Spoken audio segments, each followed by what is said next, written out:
भारत दक्षिण अफ्रीका ने WTO को लिखी चिट्ठी। कोरोना वैक्सीन को लेकर WTO से की बड़ी मांग। कहा दवाओं के उत्पादन से हटाए जाएं कॉपीराइट के नियम।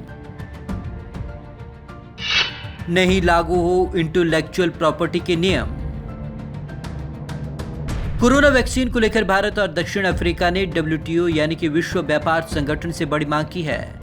दोनों देशों ने WTO से कोरोना की दवाओं के उत्पादन से कॉपीराइट के नियम हटाने की मांग की है। कोरोना वैक्सीन पर से हटे कॉपीराइट के नियम।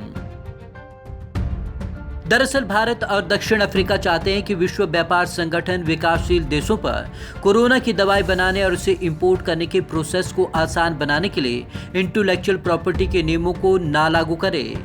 2 अक्टूबर को दोनों देशों ने WTO को चिट्ठी लिखकर कहा है कि विकासशील देशों पर से इंटेलेक्चुअल प्रॉपर्टी के नियमों को हटाया जाए। इस नियम के अंतर्गत वैश्विक स्तर पर पेटेंट, ट्रेडमार्क, कॉपीराइट और अन्य इंटेलेक्चुअल प्रॉपर्टी के अधिकारों की सुरक्षा की जाती है।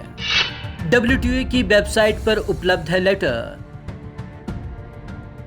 जिनेवा से WTO की वेबसाइट पर यह लेटर उपलब्ध है, जिसमें कहा गया है कोरोना के लिए नई दवाइयां और टीके विकसित किए गए हैं और बहुत से महत्वपूर्ण कंसर्न भी हैं, जैसे इन दवाइयों को पर्याप्त मात्रा में और उचित मूल्य में वैश्विक स्तर पर तुरंत से कैसे उपलब्ध कराया जाए।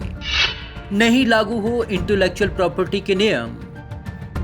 दोनों देशों ने WTO से कहा है कि विकासशील देश कोरोना से प्रभावित हैं, लेकिन ऐसे देशों में कोरोना से प्रभावित लोग किसी एक जगह या शहर में नहीं, या कहीं ज्यादा और कहीं कम फैला हुआ है। पेटेंट समेत इंटेलेक्चुअल प्रॉपर्टी के कुछ नियम कोरोना की दवाइयों को उचित मूल्य पर उपलब्ध कराने में बाधक साबित हो सकते हैं। भारत दक्षिण अफ्रीका ने क्यों उठाई ये मांग? दुनिया में कोरोना की दवाइयों को लेकर तमाम प्रयोग चल रहे हैं। जो देश दवाई पहले बना लेगा, जाहिर है WTO में वही पहले पेटेंट करा लेगा। पेटेंट के नियम के मुताबिक पेटेंट कराने वाला देश ही उस दवा से जुड़े उत्पादन, इंपोर्ट और एक्सपोर्ट का पूरा अधिकार रखेगा। पेटेंट के बाद अगर कोई दूसरा देश इस दवा को बनाकर पेटेंट कराने के लिए अप्लाई करता है, तो मौजूदा इंटेलेक्चुअल प्रॉपर्टी के नियमों के तहत पहले से पेटेंट हुई दवा से फार्मूला मैच होने की स्थिति में उसका एप्लीकेशन खारिज हो सकता है। इसलिए भारत दक्षिण अफ्रीका ने जताई चिंता। ऐसे में किसी एक देश या कुछ देश पूरी दुनिया को कोरोना की दवा सही समय, मात्रा और मूल्य पर उपलब्ध करा पाएंगे, इस बात को लेकर भारत और दक्षिण अफ्रीका ने चिंता जाहिर की है। विकसित देशों के पास ज्यादा संसाधन होते हैं, इसलिए पेटेंट की रेस में स्वाभाविक तौर पर वे आगे हैं। लेकिन ऐसे में विकासशील देशों का क्या होगा? वहां दवाई कब और कितनी मात्रा में पहुंचेगी?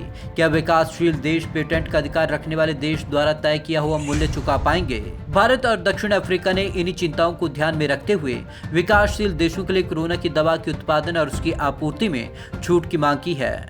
Bureau report, Punjab Kesari TV, Chandigarh.